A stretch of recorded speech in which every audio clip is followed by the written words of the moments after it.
Voilà, donc j'ai lu avec attention cette délibération et je me réjouis que par le biais de l'Office du tourisme, des personnes puissent venir faire connaissance avec le Grand Théâtre.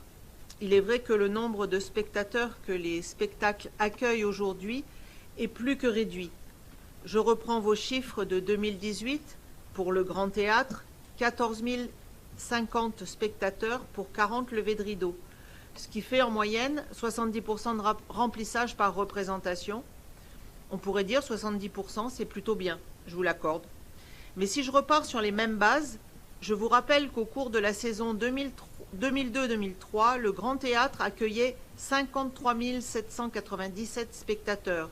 Si je prends le même coefficient de 70% de remplissage, cela faisait plus de 150 levées de rideau.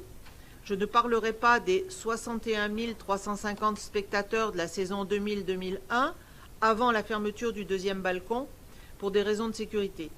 Deuxième balcon pour lequel vous auriez pu programmer des travaux pour redonner au Grand Théâtre une capacité d'accueil de 700 places au lieu des 500 actuelles.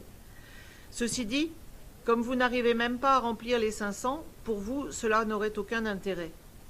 Je répète donc, au cas où vous auriez déjà oublié, plus de 150 levées de rideau du temps de Guy Sisti et 40 en 2018.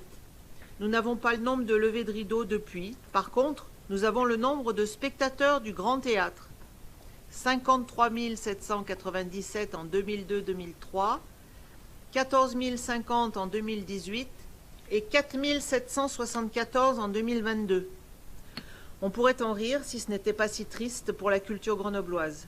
Une baisse de 92% de spectateurs au Grand Théâtre. Quelle misère.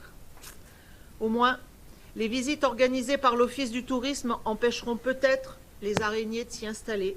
Je vous remercie.